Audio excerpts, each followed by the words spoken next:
nesse mês de setembro, e deu um delay aqui, esqueci o mês. Nesse mês de setembro nós temos refletido sobre família, sobre funções de homem, mulher, pais, filhos. Temos refletido sobre alguns casos na Bíblia de lares como muitos dos nossos, e quais as soluções então que nós temos diante de problemas eventuais que ocorram, que se instaurem dentro da nossa casa. Hoje, dando sequência, nós refletiremos sobre o tema: quem ama, educa. Quem ama, educa. Quem ama, cuida. Quem ama, faz por onde, treina, e por aí vai. Algum tempo atrás, enquanto chegávamos de carro em casa, Regiane ainda viva, o assunto do carro girava em torno de um rapaz envolvido com drogas, que estava sendo um desgosto para a sua família. Já há muitos anos envolvidos com droga, o corpo se degenerando, a mente já apresentando problemas, o próprio rosto, e esse rapaz estava sendo um assunto ali na nossa família. O Vitor olhou para nós e disse: bom, se eu me envolvesse com drogas, ele disse para mim, você ia ficar muito triste, né, pai? Porque você ia sentir que falhou na minha educação. Ele disse isso jogando a responsabilidade das escolhas dele sobre mim e sobre a Regiane.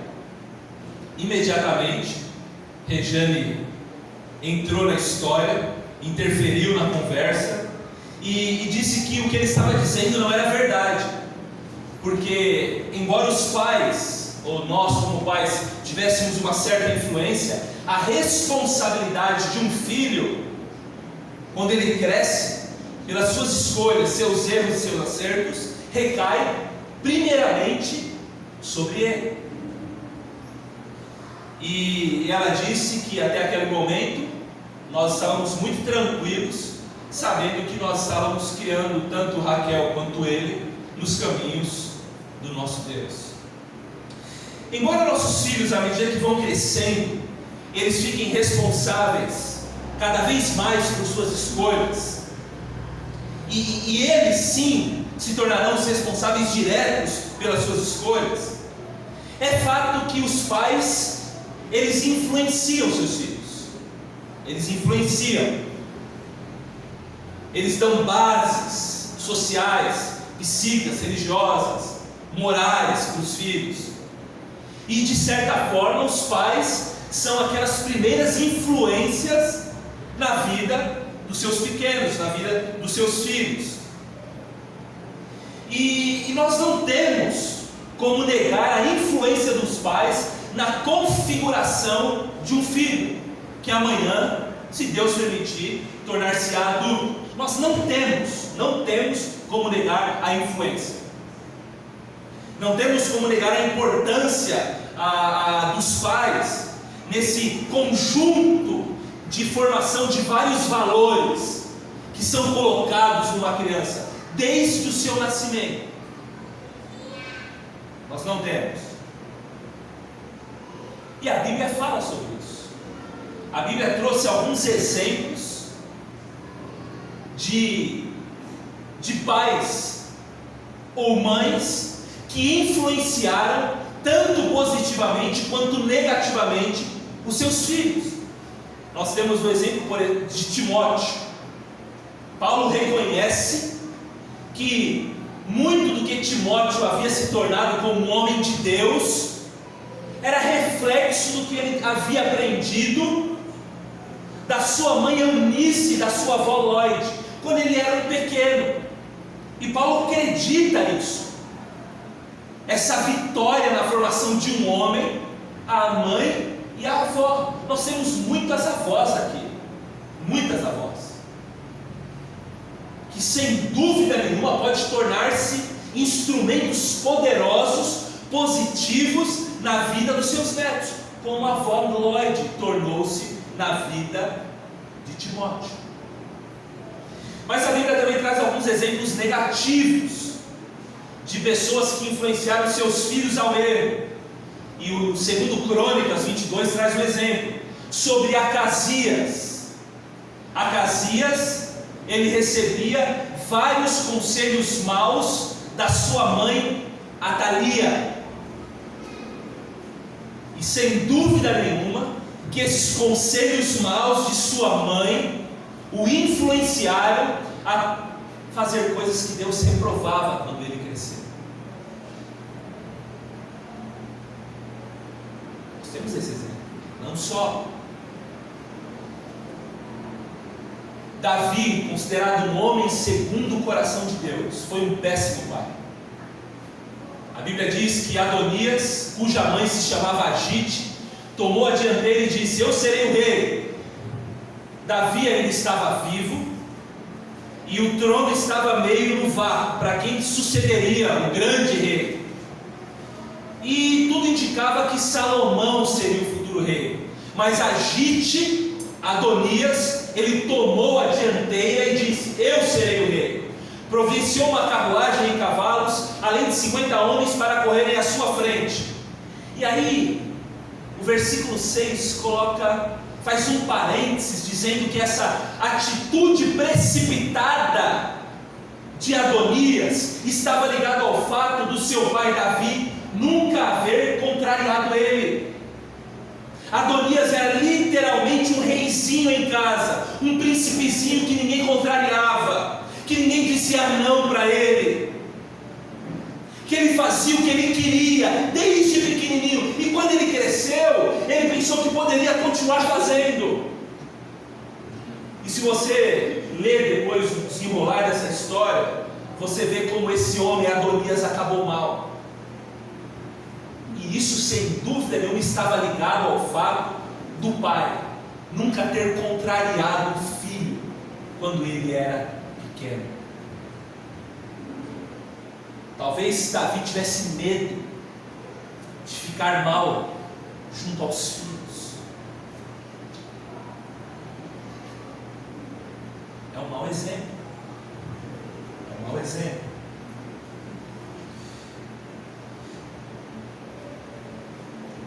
O que nós devemos fazer para sermos pais diferentes? Fato é que nós não decidiremos o futuro dos nossos filhos, mas nós nos influenciaremos positivamente ou negativamente. Quais são as atitudes que devemos tomar? O texto que nós refletiremos nessa noite, abra lá sua Bíblia em Efésios 6:4, um versículo apenas. Efésios capítulo 6, verso 4.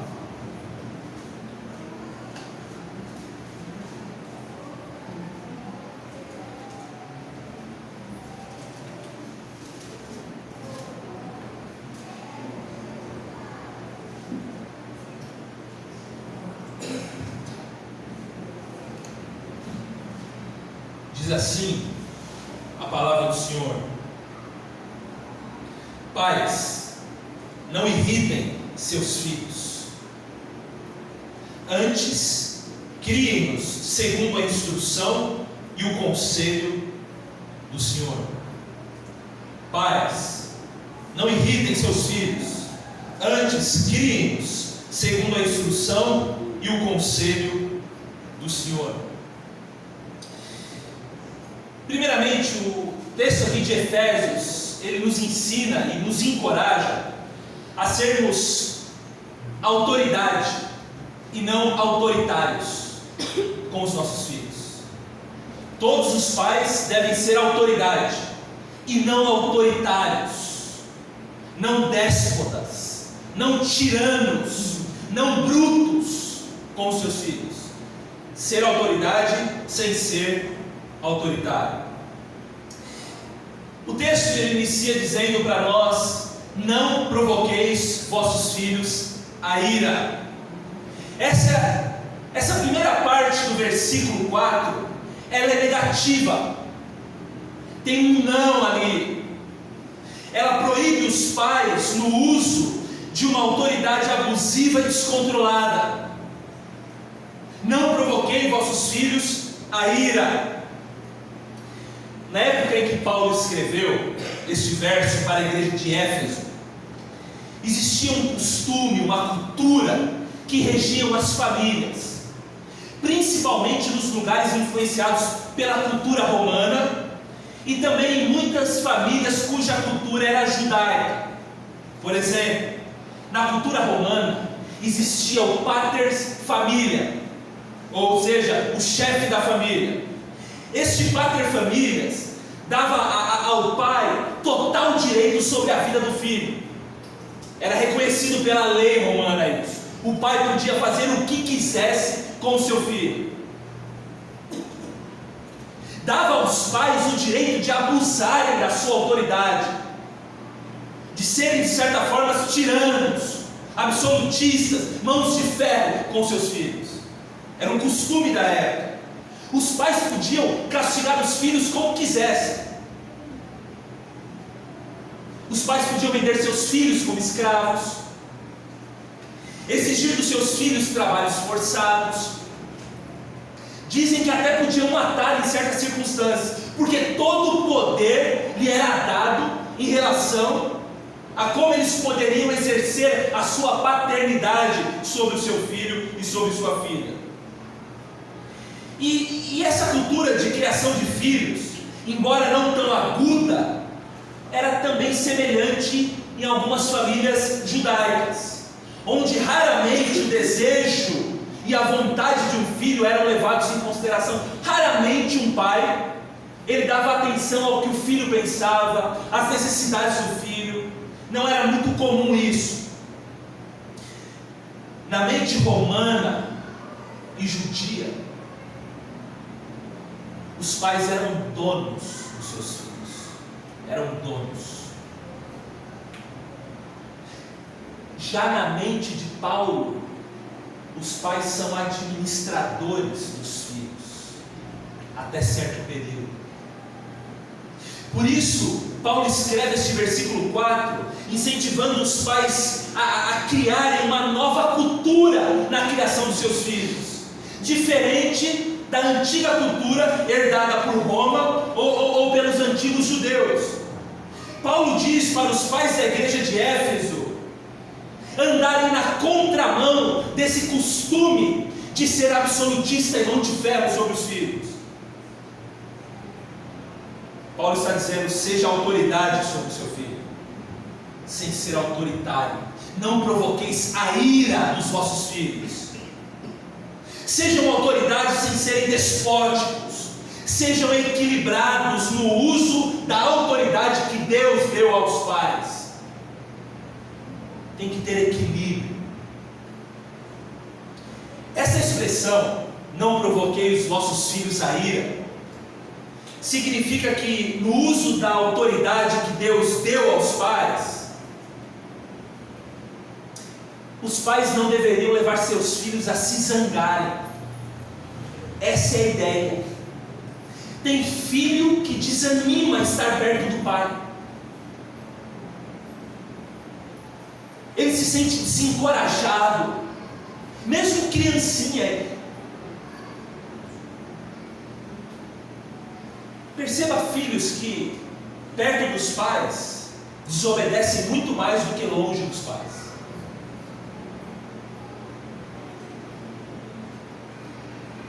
Não trate os filhos de um jeito que venha fazê-los a se irritarem. Não vivam repreendendo, irritando seus filhos, deixando-os rancorosos. Nós falaremos disso. Por exemplo, alguns pais irritam seus filhos pequenos,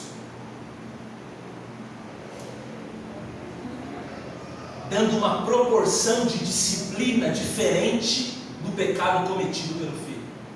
o filho faz isso, o pai o disciplina dessa forma. Isso irrita o filho.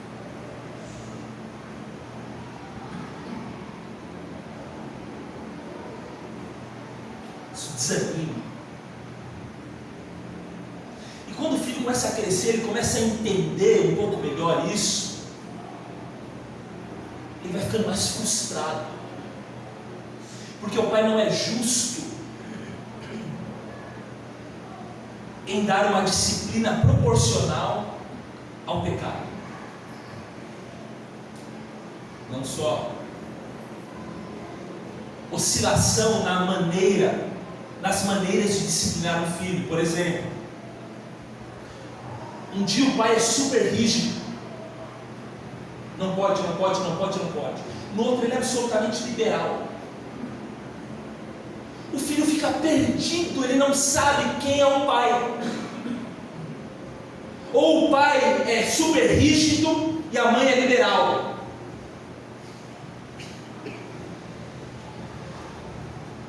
Cria uma oscilação na mente da criança.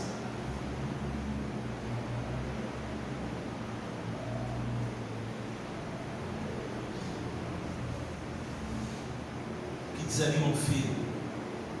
Os pais que não cumprem as promessas que fazem para os seus filhos. Os pais que prometem brincar com o filho e depois dizem, não vai dar porque surgiu um outro compromisso.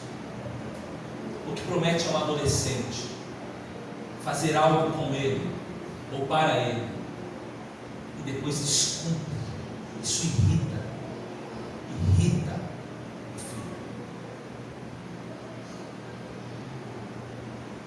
Quero ficar bem com os adolescentes. Ficar bem com vocês.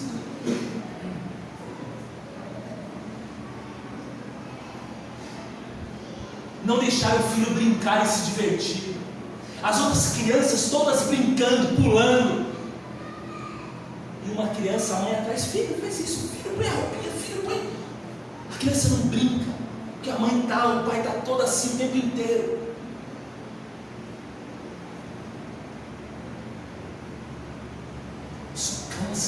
Faz a criança ficar irritadiça e ela tira a mão para brincar.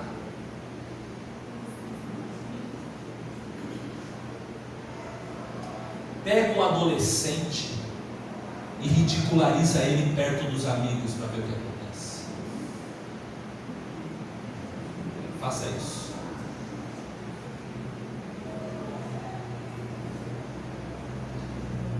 É o começo de um desastre na família. Expor um adolescente perto dos amigos.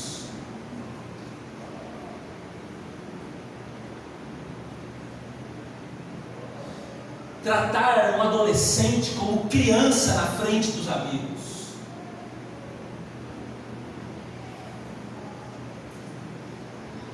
Isso vai irritando. Mentir como forma de punição. Se você não fizer isso, filho, não te leva para o passeio. Sai daí, porque senão o bicho vai te pegar. São pais que não têm autoridade nenhuma com os filhos que falam isso. Nenhuma. Eu conheço um pai eu conheço uma família cujo pai e mãe são exemplos, e foram exemplos para mim e para a Regiane sempre. Eles têm acho que 6, 7, até uns 25 filhos, 50. Um filho para caramba. Eles iam para a sorveteria à noite. E a ordem que partiu foi a seguinte: só vai para a sorveteria quem comer a comida hoje. E eles não brincam. E nós sairemos daqui em ponto, vamos aí, 8 horas. Eu não me lembro qual horário. E uma das crianças comendo assim, e olhava para a cara dos pais. E eles tranquilos, a ordem eles deram.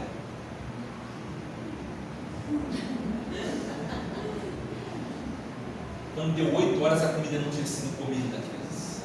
Filhos, vão para a sorveteria, todo mundo vai, você também. Na sorveteria ele não comeu sorvete. sem dificuldade. Pais que mentem para os filhos, eu usei o exemplo de uma disciplina. Isso irrita o filho. Lembram da família do nosso patriarca Jacó? Ele amava mais um filho do que o outro. Ele amava José mais do que os outros. Isso criava ira nos outros filhos, rancor, ódio. Um pai deve amar todos os seus filhos de forma igual, sendo homem, mulher. Atribuir a um filho a responsabilidade que não é dele. Cuidar, por exemplo, do irmão mais novo. Não que não deva um filho mais velho cuidar do irmão, nada disso, deve. Mas não é responsabilidade dele, é do pai e da mãe. Isso na hora de limpar a casa, cuidar é do pai e da mãe. Os filhos, claro, devem ser treinados para ajudar no processo, sem dúvida alguma. Mas quando você atribui a responsabilidade, põe o peso sobre, isso irrita. Porque os amigos dele de 17, 18, 19 estão saindo, vão aí por aí. Eu ia falar brincar. 17, 18 anos. Então isso irrita os filhos. Comparar um filho com outro. Seu irmão não faz isso. Isso mata o filho. Comparar os seus filhos com os filhos dos outros. Isso acaba. Isso irrita, treina a alegria deles. Pais que se recusam a ouvir o filho, principalmente quando ele é crescido. Meus filhos me cobram disso. Vocês ouvir melhor a gente, pai. Os dois. Então é tudo errado. Vocês ouvir melhor. Tem que ouvir. Deixá-los explicar. Pais que matam a singularidade do seu filho, que destroem a personalidade do filho, por exemplo. Tem pais que querem projetar nos filhos a carreira que ele não teve. Já viu isso? Eu vejo isso. O pai é frustrado porque não foi jogador de futebol e ele quer que o menininho torne-se o novo CR7. E aí ele faz de tudo e cobra o filho, põe um peso sobre o filho. Isso irrita. Irrita. Não deixar o filho voar de acordo com as personalidades, de acordo com a personalidade, de acordo com a vocação dele, com o chamado de Deus para a vida dele. Isso irrita. Que isso destrói a singularidade de quem o filho é e do que ele quer fazer.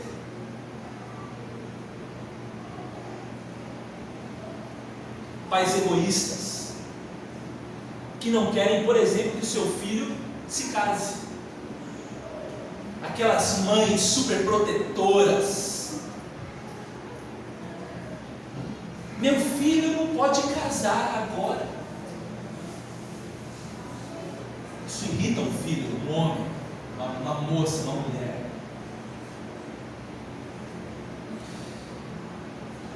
Pais, criem uma nova cultura dentro dos seus lares. Tome cuidado com o que tira a alegria dos seus filhos, sejam eles pequenos ou grandes, sejam eles crianças, adolescentes, jovens. Tome cuidado.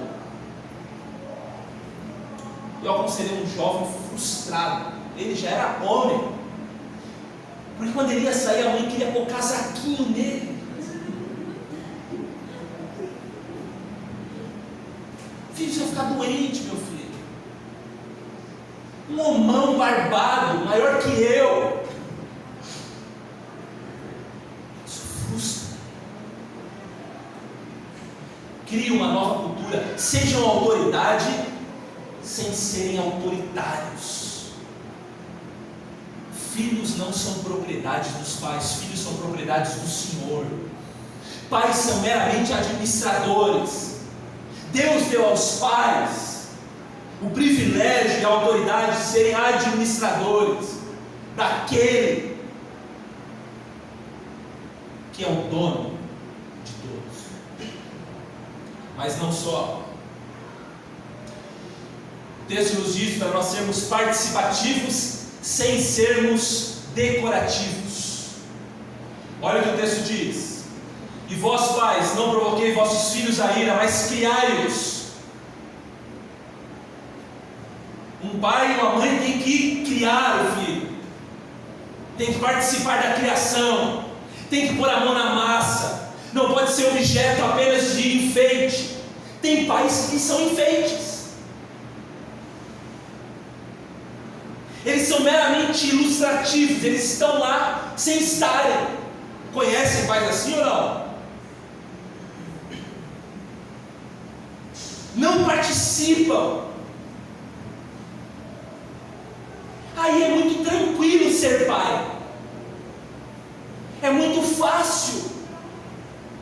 É muito fácil trabalhar arduamente a semana inteira e dizer: eu não tenho tempo para participar da criação dele ou dela, e se ausentar, colocando a culpa da sua decisão errada